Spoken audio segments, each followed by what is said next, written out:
राधे राधे। लोग अक्सर दुनिया से लड़ सकते हैं लेकिन अपने रिश्तों के आगे हार जाते हैं।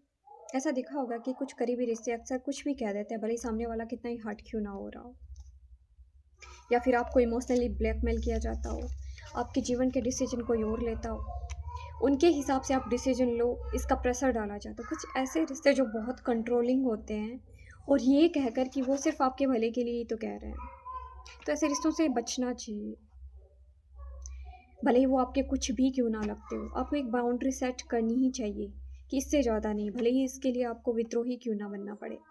अगर आप ऐसा नहीं करोगे तो आप अंदर ही अंदर से खोखले हो जाओगे। पता है, जब भी कोई इंसान किसी भी काम को पहली बार करता है या शुरू करता है, तब पहली बार में उसे परफेक्टली नहीं कर पाता। वो शुरू में उससे गलतियाँ होती है, फिर उन्हीं गलतियों से सीखते सीखते एक दिन वो सीख जाता है।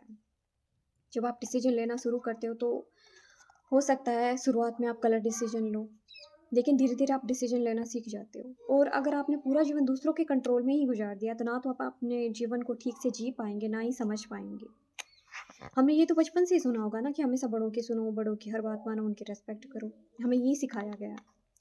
हमें उनकी बात सुनना भी है, उनका कहना भी मानना है, लेकिन वही जो अभी के समय के हिसाब से सही है, क्योंकि अब ना तो पहले वाले लोग हैं, ना ही पहले जैसी सोच है लोगों की। फिर पहले वाले तरीके कैसे काम कर सकते हैं?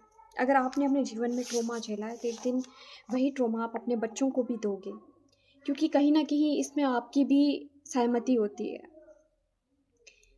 अगर आपकी सहमति नहीं होती तो आप उसके खिलाफ आवाज़ उठाते। अगर आपके साथ में कुछ गलत होता है तो रिश्तों के नाम पर उसे झेलो मत, उसके खिलाफ आवाज़ उठाओ, विद्रोह करना सीखो।